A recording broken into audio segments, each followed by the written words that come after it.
बाबा में ये ब्रांड कहाँ से आ गया? बोलने को कुछ कुछ भी बोल दे। हमने कोई किसी का नकल नहीं की, गाय का घी बेचना हमने सिखाया। उस इंडस्ट्री का 70% मार्केट शेयर हमारे पास है। कंपटीशन किसी से नहीं, सेल्फ कंपटीशन भी जीते हैं, सेल्फ इंस्पिरेशन सेल्फ मोटिवेशन भी जीते हैं। स्वामी जी पहले सुबह सुबह योग करते हुए टीवी पे देखा करते थे। वो तो आज भी करता हूँ। योग कभी भी नहीं छोड़ना। तो योग, कर्मयोग, उससे पैदा हुआ उद्योग, और वो ये सब धाराएं निकलती गई। आज मेरे से आप कैपिटल मार्केट के बारे में बात करो, आप मेरे से इकोनॉमिक्स के बारे में बात करो, आप मेरे को से पॉलिटिक्स के बारे में बात करो, आप मेरे से रिसर्च के बारे में बात करो, एग्रीकल्चर के बारे में बात करो। कोई बात का उत्तर देना मात्र मकसद नहीं, मैंने करके दिखाया। क्योंकि हमारा एक ही मकसद था, हमें कुछ देश के लिए करना। अपना तो कोई मकसद नहीं है ना कोई घड़ी का, ना गाड़ी का, ना बीवी, ना बच्चे का, ना कोई घूमने का, ना फिरने का, ना कुछ फिल्म देखने का, ना कोई एंटरटेनमेंट का, ना कोई एक्साइटमेंट लाइफ में। बस एक ही पागलपन है, काम करना। काम के सिवा हमको कुछ और आता नहीं, इसलिए और कुछ करते नहीं। नमस्कार, मैं Piyush Pandey, business affairs editor, ABP news. और आज हमारे साथ जुड़ रहे हैं योग गुरु बाबा रामदेव। स्वामी जी बहुत बहुत स्वागत है आपका हमारे इस स्पेशल शो में। प्रणाम पीयूष जी। सर, आज हम बात करेंगे आपका जो फॉलो ऑन पब्लिक ऑफर आ रहा है रुचि सोया का, उसके बारे में। लेकिन पहले हम ये जानना चाहेंगे कि आपको हम किस नाम से आपको पुकारें? योग गुरु बोलें, इंडस्ट्रियलिस्ट बोलें, बिजनेस टाइकून बोलें, क्या बोलें? ऐसा देखो, उपाधि, आधि व्याधि उपाधि, ये सब हमारे यहाँ ना अध्यात्म में मायने नहीं रखती हैं। और नाम मायने नहीं रखता, काम मायने रखता है। मुझे पता है, मुझे लोग अब कोई इक्विटी गुरु कहेगा, कोई कैपिटल गुरु कहेगा, कोई कॉर्पोरेट गुरु कहेगा, कहने दो। हम अपना काम किए जा रहे हैं, और काम है तो कामयाबी मिलेगी। इन्वेस्टर्स हैं, उनको भी फ़ायदा होगा। और चाहे वो एंकर इन्वेस्टर्स हैं, चाहे वो कॉर्पोरेट के बड़े बड़े इंस्टीट्यूशंस हैं, चाहे रिटेलर्स हैं, सबको फ़ायदा तो मिलना एक बात। अल्टीमेटली देश को फ़ायदा हो। हमारा विज़न, जैसे मैंने अपने एफपीओ की पहली कॉन्फ्रेंस में भी कहा, कि वर्ल्ड की सबसे बड़ी फूड की, एग्रीकल्चर की कंपनी बनाना मकसद है जी। और इस मकसद में हम बहुत जल्दी ही कामयाब होंगे जी। आने वाले, मुझे लगता है शायद ही 2-3 वर्ष लगेंगे। जी। हम यूनिलीवर को क्रॉस करेंगे, जो वर्ल्ड की सबसे बड़ी फूड कंपनी मानी जाती है। कॉस्मेटिक भी ऑब्वियसली उसमें है, कॉस्मेटिक तुम्हारे पास में भी है, क्या दिक्कत है? वो ठीक है, वो इस प्रोसेस में नहीं है अभी, उसका भी आगे लिस्टिंग का सोचेगी। लेकिन यूनिलीवर से बड़ी कंपनी बनाना, यदि हिंदुस्तान के लोगों को समझाने की दृष्टि से कहें जी। और मैंने कहा कंपटीशन किसी से नहीं, सेल्फ कंपटीशन भी जीते हैं, सेल्फ इंस्पिरेशन सेल्फ मोटिवेशन भी जीते हैं। और इसी जज्बे के साथ यहाँ तक पहुँचे हैं और आगे लंबी उड़ान भरेंगे पीयूष। स्वामी जी, पहले 10 साल 15 साल पहले आपको हम सुबह सुबह योग करते हुए टीवी पे देखा करते थे। वो तो आज भी करता हूँ। अभी नहीं देखते हैं, पहले देखते थे। लेकिन मैं आपने देखना चाहे बंद कर दिया हो, मेरे को चाहे 12 बजे हो, परसों 12 बज गए थे। योग कभी भी नहीं छोड़ना। योग के साथ सब कुछ है, योग के बिना कुछ नहीं जी। तो योग, कर्मयोग, उससे पैदा हुआ उद्योग, और वो ये सब धाराएं निकलती गई। तो स्वामी जी वहीं से जोड़ते हैं। पहले हम आपको योग करते देखते हैं सुबह, उसके 2-4-5 साल बाद हम घर के बाहर निकलते हैं, आजू बाजू तो देखते हैं पतंजलि का रिटेल आउटलेट खुला हुआ है, आप औषधि बेच रहे हैं वहाँ पे, आपका ये फ्री में आयुर्वेदिक डॉक्टर भी बैठे हैं, इलाज भी दे रहे हैं। 1100 डॉक्टर्स हैं, फ्री कंसल्टेशन जी। उसके 2-4 साल बाद हम कहीं भी सुपरमार्केट में जाते हैं तो हम देखते हैं कि पतंजलि का एक अलग से पूरा स्टॉल लगा हुआ है, पूरा एक सेक्शन एलोकेट किया हुआ है, वहाँ पे आप बड़े बड़े कंपनीज़ के साथ आपके प्रोडक्ट्स compete कर रहे हैं। 2 साल पहले पता चला कि बाबा जी ने रुचि सोया को ख़रीद लिया 4000 करोड़ के ऊपर में, और अभी मार्केट के मित्रों से बात करो तो पता चल रहा है कि रुचि सोया का एफपीओ आ रहा है। तो आप अपने इस जर्नी को as a yoga guru to उद्योगपति सम अप करके बताइए हमारे दर्शकों के लिए, और ये भी बताइए कि इसमें क्या क्या चैलेंजेस आए और आपने उनको कैसे ओवरकम किया। देखो, मैं सब काम करता हुआ निर्भर रहता हूँ, बोझ नहीं लेना। जिम्मेदारी ले रखे सारी दुनिया को स्वस्थ बनाने की, संस्कारवान बनाने की। योग में विश्व मेरा सपना है। जी। लेकिन स्ट्रेस नहीं लेना, काम पूरा करना। स्ट्रेस लेने से काम कम होता है, जिम्मेदारी लेने से आदमी को परेशानी नहीं होती, खुशी मिलती है। और एक आदमी अपने घर परिवार के दायित्वों को पूरा कर लेता है तो कितनी खुशी मिलती है। तो मैंने राष्ट्रीय और वैश्विक दायित्वों को निभाने का उत्तरदायित्व लिया हुआ है और उनको निभा के मुझे खुशी मिलती है।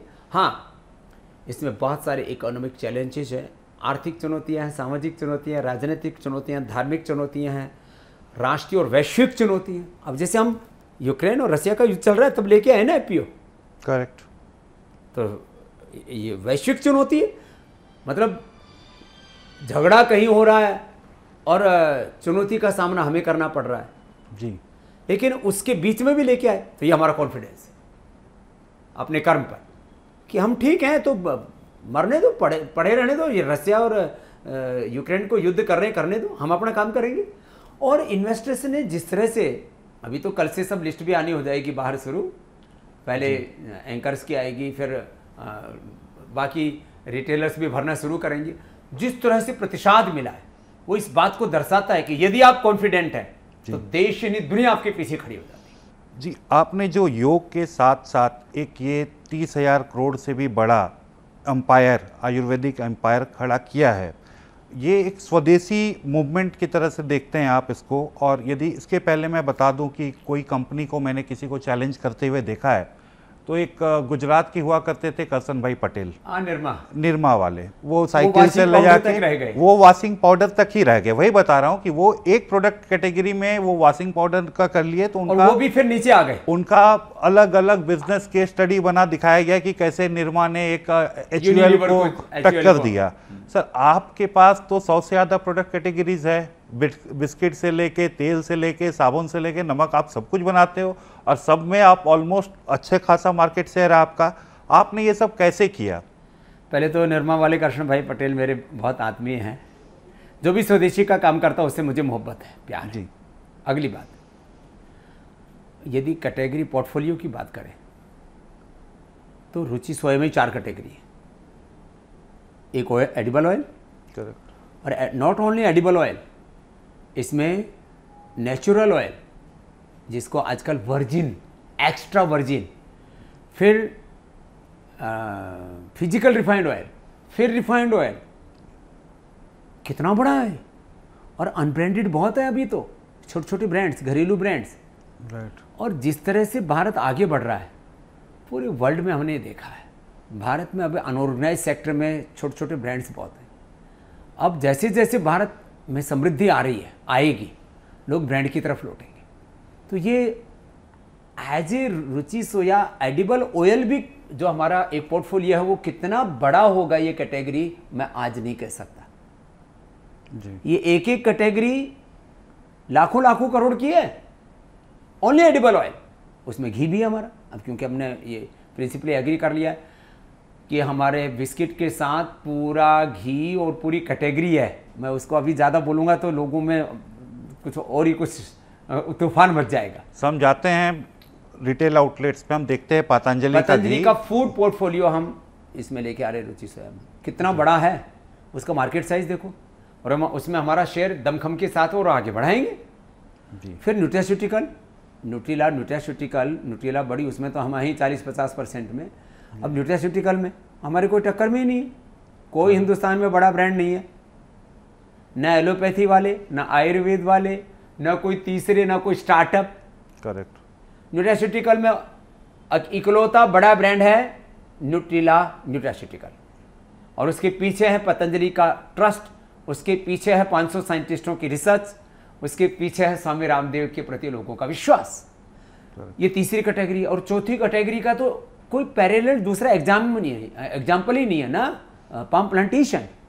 तो एक एक कैटेगरी, पाम प्लांटेशन ये लाखों करोड़ की कैटेगरी है। 2-1.5 लाख करोड़ का तो इस बार बाहर से हमने तेल मंगाया, उसमें सबसे ज़्यादा 80%, 70-80% तो पाम ऑयल ही था। कहाँ से? Indonesia, Malaysia. करेक्ट।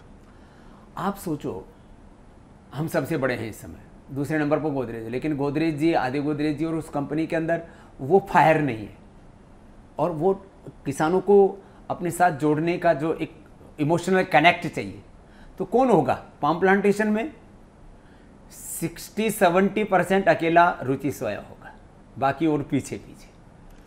सर, तो इसलिए मैं कह रहा हूँ ये 4 कैटेगरीज हमारे पास में। फिर उसके अलावा जो पतंजलि का उसको छोड़ दीजिए, वो पतंजलि मेडिकेशन और Patanjali health care, skin care, hair care, dental care, जो होम केयर वो अलग है। माने आप यदि कैटेगरी वाइज देखें तो 4 कैटेगरी हमारी रुचि सोया कि आज उन्हीं की हम बात करें, क्योंकि वो दूसरा लंबा हो जाएगा सब्जेक्ट। पतंजलि में फूड है, के अलावा जो कॉस्मेटिक हैं, जो उसमें मेडिसिन है, जो वेलनेस है, और जो पतंजलि का जो और एक बड़ा अम्ब्रेला है हमारा योग का, सेवा का, वहाँ 4 पाए अभी और हैं। 4 इंजन इधर लगा दिए हैं, 4 इंजन और हैं हमारे पास। ये यात्रा, ये ठीक है, आपने जो पहले पूछा था इतनी आसान नहीं थी। इसमें अलग अलग प्रकार के सामाजिक, आर्थिक, राजनीतिक सब प्रकार की चुनौतियाँ हमने देखी। सारा जमाना जानता है, कोई नई बात नहीं है। और हमने बेधड़क होकर के सबको झेला और पेला भी है, मीन्स उसके पार भी निकले। करेक्ट जी पीयूष भाई। सर, जैसा आप बता रहे थे दूसरे इंडस्ट्रियलिस्ट लोग का बात कर रहे थे, हम आपके बाकी इंडस्ट्रियलिस्ट जो कॉर्पोरेट उद्योगपति लोग हैं उनसे मिलते रहते हैं, तो उनका जो फीडबैक आता है बाबा जी के लिए, आपके खास करके राइवल्स ये कहते हैं कि बाबा जी ने कुछ खास नहीं किया, सारा product category is just like another me too kind of product. हमारा ब्रिटानिया का बिस्किट है या मैरी बिस्किट है तो आपने एक मैरी बिस्किट वैसे ही बना दिया, 2 रुपये भले आप कम में उसको बेच रहे हो।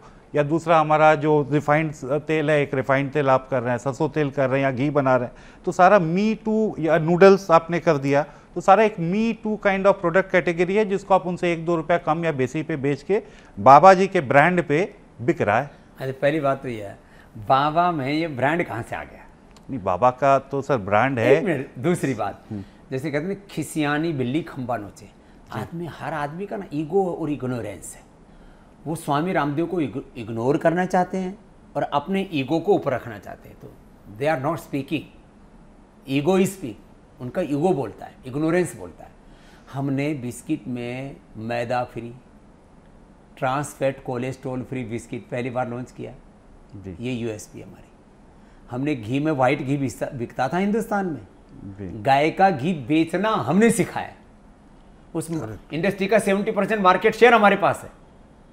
तो कोई कुछ बोलने को कुछ भी बोल दे, हमने कोई किसी का नकल नहीं की। और हमने कोई पुरानी चीज को, कहते हैं ना लकीर के फकीर नहीं हम लोग, हम नई सोच के साथ आगे बढ़ रहे हैं। No innovation, invention. आप किस चीज में आप कोई एमएनसी लाके खड़ा करो ना, जो है प्रोडक्ट की यूएसपी देखो, मैन्युफैक्चरिंग इंफ्रास्ट्रक्चर देखो, रिसर्च देखो, डिस्ट्रीब्यूशन देखो, सेल्स एंड मार्केटिंग देखो, लोगों का इमोशनल कनेक्ट देखो, हमारी रीच देखो, हमारा कस्टमर बेस देखो, किस चीज़ में लोग compete करते हैं हमको। ये तो अभी इनको सबको, ये लोगों ने मेरी बहुत मजाक उड़ाई थी आज से 10 साल पहले। ऐ बाबा को क्या आता है, कहाँ से आया गांव का गंवारू आदमी, इसको क्या आता है, ये हिंदी बोलने वाला, ये संस्कृत बोलने वाला। I know very well English but I am not speaking English. क्यों? मुझे पता है जब मुझे कम्युनिकेट करना है हिंदुस्तान से तो मुझे हिंदी में बात करनी है, गुजराती में, मराठी में, तमिल, तेलुगु, कन्नड़, ओडिया, बांग्ला में बात करनी मुझे आती है। भारत की 10 भाषाएं आती हैं, तो मैं वहाँ उनसे कम्युनिकेट करूँगा ना। मैं ब्रिटेन में जाऊँगा तब वहाँ अंग्रेजी में बात करूँगा, क्या दिक्कत है मुझे? तो बात यह है कि लोगों का ईगो और इग्नोरेंस इतना है, इनको लगता है ऑक्सफोर्ड, हार्वर्ड, कैम्ब्रिज, स्टैनफोर्ड या हिंदुस्तान में आईआईटी में, आईआईएम में कोई पढ़ के नहीं आया, वो बिजनेस कैसे चला लेता है। और आज मेरे से आप कैपिटल मार्केट के बारे में बात करो, आप मेरे से इकोनॉमिक्स के बारे में बात करो, आप मेरे को से पॉलिटिक्स के बारे में बात करो, आप मेरे से रिसर्च के बारे में बात करो, एग्रीकल्चर के बारे में बात करो, और इंडस्ट्री के जो डिफरेंट एस्पेक्ट्स हैं उनके बारे में बात करो। मैं हूँ ना, और खाली कोई बात का उत्तर देना मात्र मकसद नहीं, मैंने करके दिखाया। सही बात। तो लोग कुछ भी बोले, इससे क्या फर्क पड़ता है पीयूष भाई? सर, तो बीइंग अ योग गुरु, यम, नियम, आसन, प्राणायाम, प्रत्याहार, धारणा, ध्यान, समाधि, ये सब करते वक्त आपको आपका बिजनेस याद नहीं आता है या बिजनेस डील आप इन्वेस्टमेंट बैंकर के साथ बैठे हुए हो, तब आपको अपना योग आपका कहाँ जाता है? मतलब मेरे पूछने का ये मतलब है कि योग और उद्योग में कैसे बैलेंस बनाते हो? योग डिटैचमेंट है, business is ruthless way of making money, तो आप इसमें बैलेंस कैसे करते हो? मेरे सिद्धांत है, जिस समय जो कर रहे हो उसमें पूरे खो जाओ। योग यही सिखाता है, योगः कर्मसु कौशलम, जी, समत्वम योग उच्यते। योग बैलेंस सिखाता है, योग कर्म में कुशलता सिखाता है। इसलिए जिस समय जो मैं करता हूँ उसमें पूरा खो जाता हूँ। सर थोड़ा हम पीछे जाते हैं। योग गुरु बाबा रामदेव खुद में एक फायर ब्रांड है, लेकिन अभी आपका जो कि साम्राज्य इतना बड़ा बन गया है, तो हु ड्राइव्स पतंजलि? आप कैसे पतंजलि को ड्राइव करते हैं? आपका कोर टीम में कौन है? आचार्य जी के साथ आपकी दोस्ती कैसे हुई, कब हुई, और वो दोस्ती पार्टनरशिप में कैसे बदली? हम वो कहानी जानना चाहते हैं। This is not a partnership, we are working on oneness, coexistence, brotherhood, harmony जी। In behaviour, in business, in spiritual aspect जी। और इसको मैं ऐसे कह सकता हूँ कि लोग oneness, coexistence, harmony, spirituality, self realization, इसको लोग स्पिरिचुअल टर्म्स में यूज़ करते हैं। जी। वननेस हमारा एक बात के लिए है कि एक ध्येय है, तेरा वैभव अमर रहे माँ, हम दिन चार रहे ना रहे। और कोएग्जिस्टेंस इस बात में है कि संगच्छध्वम संवदध्वम, साथ मिलकर के चलो, सहनाओ तो सहनो भुनक। एक ये सारी प्रकृति एक साथ काम करती है, पूरा अस्तित्व एक दूसरे का पूरक है। परस्परम भाव यंतः श्रेय परमावाप्स्यतः। और हार्मनी, हाँ, हमारे हाथ हैं, head, hands, heart and whole body, 37 trillion cells कैसे हार्मनी में काम करते हैं। तो ऐसे ही हम लोग ये this is not a business partnership और this is not only spiritual partnership, एक ध्येय है। और मैं तो ये मानता हूँ मेरे 100 करोड़ से ज़्यादा पार्टनर हैं। और अब तो, पहले तो वो स्पिरिचुअल पार्टनर्स थे, अब तो रियलिस्टिक वे में लाखों करोड़ों लोग इन्वेस्ट करेंगे। तो ये एक बड़ी जर्नी है और मैं इसको कभी भी छोटा मैंने सोचा नहीं, छोटा मैंने देखा नहीं। जब हम गुरुकुल में पढ़ते थे, उससे पहले स्कूल में पढ़े, गवर्नमेंट स्कूल में और गुरुकुल में पढ़े, नितांत अभावों में, संघर्षों पले हम। आचार्य जी आज से करीब 35 साल पहले मुझे मिले थे। जी, गुरुकुल में। ये 1987 की बात है। और तब से, क्योंकि हमारा एक ही मकसद था, हमें कुछ देश के लिए करना। अपना तो कोई मकसद नहीं है ना कोई घड़ी का, ना गाड़ी का, ना बीवी, ना बच्चे का, ना कोई घूमने का, ना फिरने का, ना कुछ फिल्म देखने का, ना कोई एंटरटेनमेंट का, ना कोई एक्साइटमेंट लाइफ में। बस एक ही पागलपन है, काम करना है। काम के सिवा हमको कुछ और आता नहीं है, इसलिए और कुछ करते नहीं। सर तो रुचि सोया पे आते हैं। रुचि सोया एक कंपनी 2-3 साल पहले NCLT में चली गई, 12,000 करोड़ का उसके ऊपर उधारी था।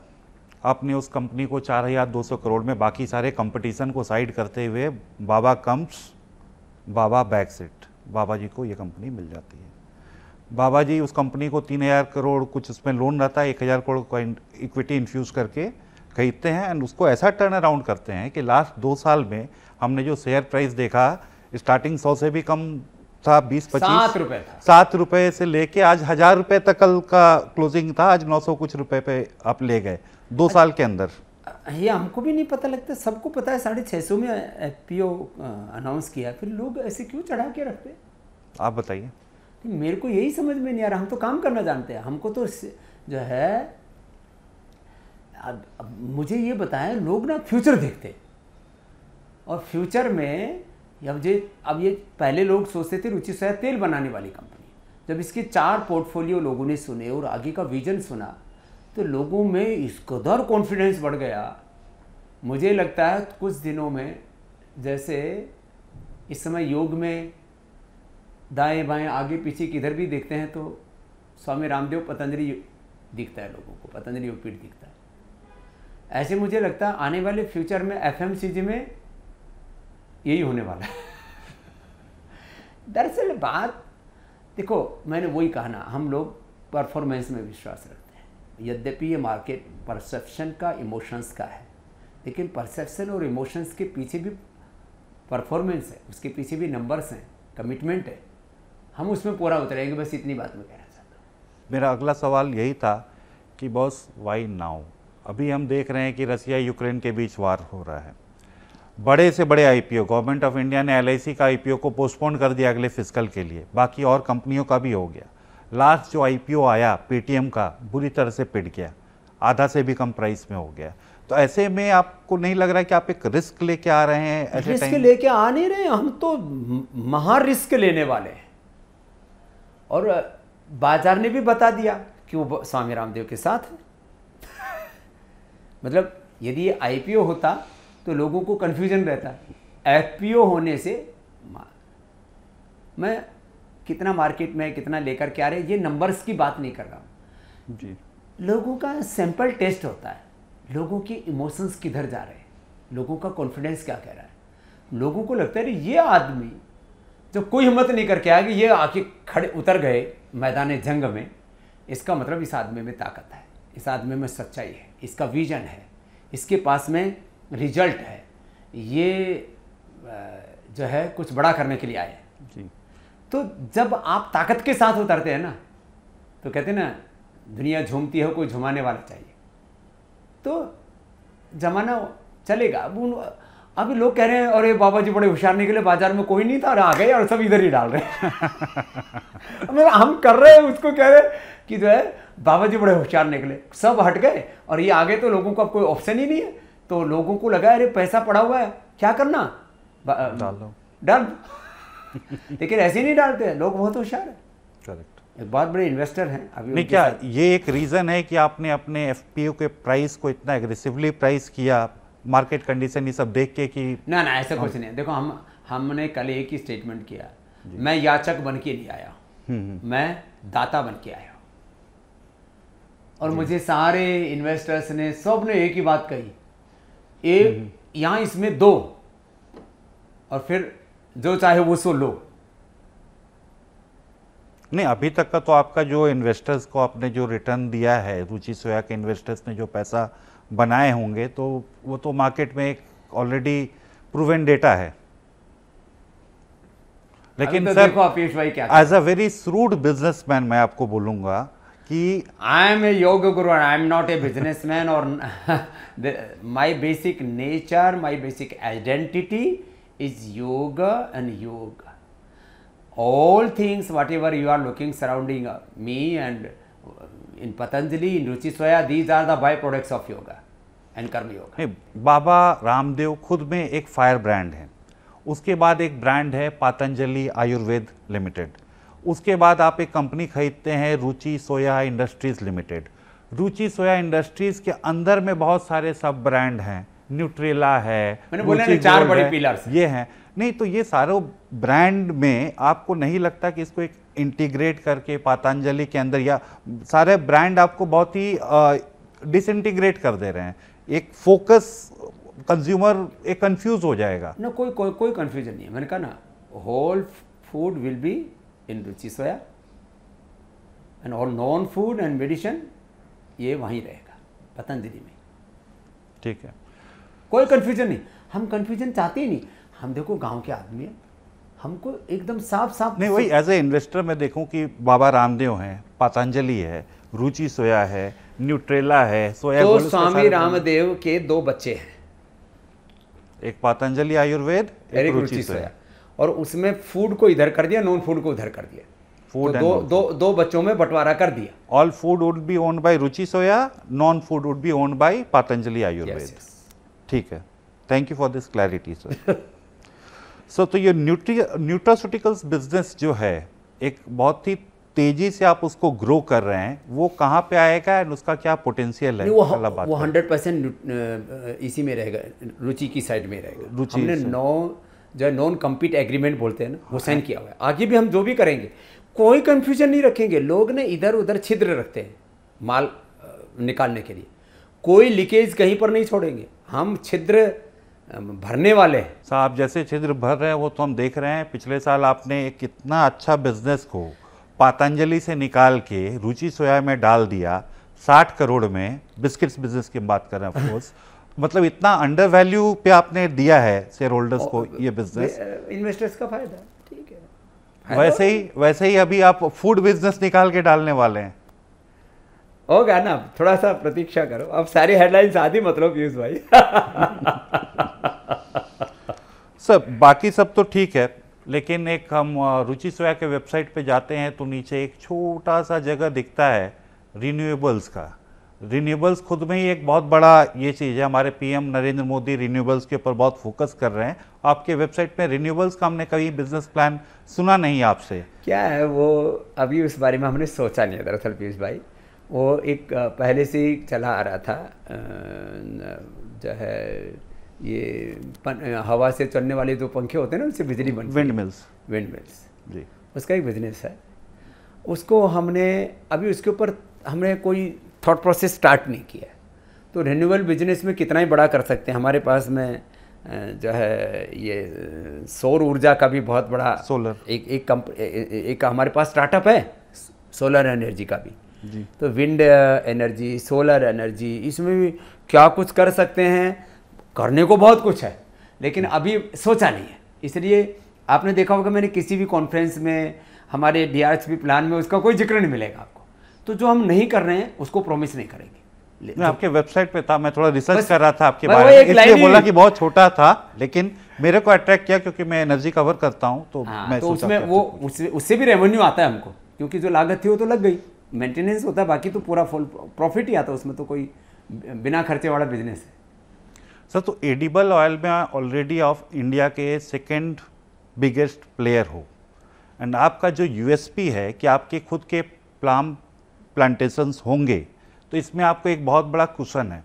ग्लोबल मलेशिया में कुछ हुआ, इंडोनेशिया में कुछ हुआ, या रसिया यूक्रेन का वार हुआ, तो प्राइस फ्लक्चुएशन आपको इफेक्ट नहीं करेगा।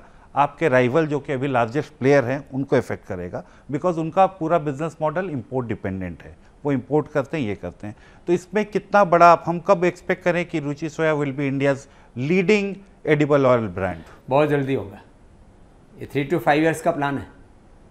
3 to 5 years। ओके सर, एक लास्ट क्वेश्चन पूछेंगे। ओवरऑल बिजनेस इन्वायरमेंट, देश का इन्वायरमेंट, पॉलिटिकल, ये वो जो भी आप बताएं कि सारे इन्वायरमेंट आपके बिजनेस को इम्पैक्ट करते हैं।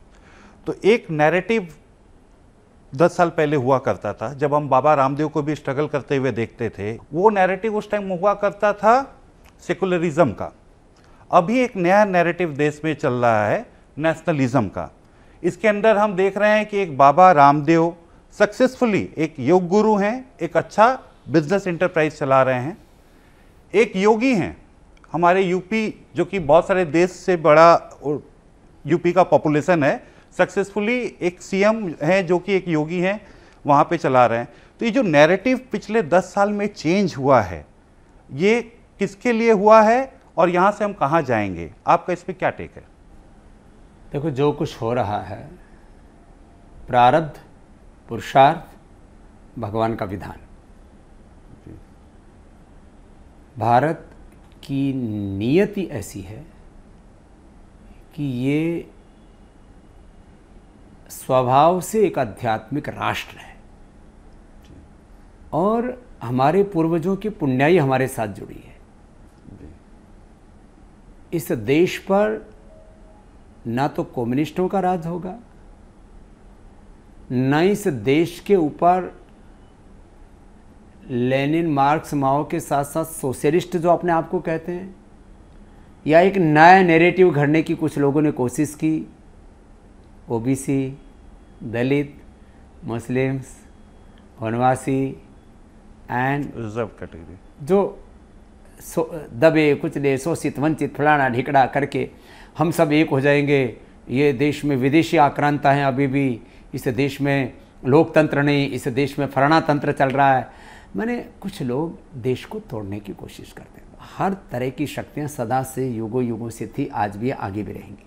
लेकिन देश अपने अध्यात्म के बल पर आगे बढ़ेगा। भारत की सबसे बड़ी पावर है सॉफ्ट पावर, स्पिरिचुअल पावर, और हमारा मकसद है इस भारत को आध्यात्मिक आर्थिक शक्ति संपन्न विश्व की महाशक्ति बनाना।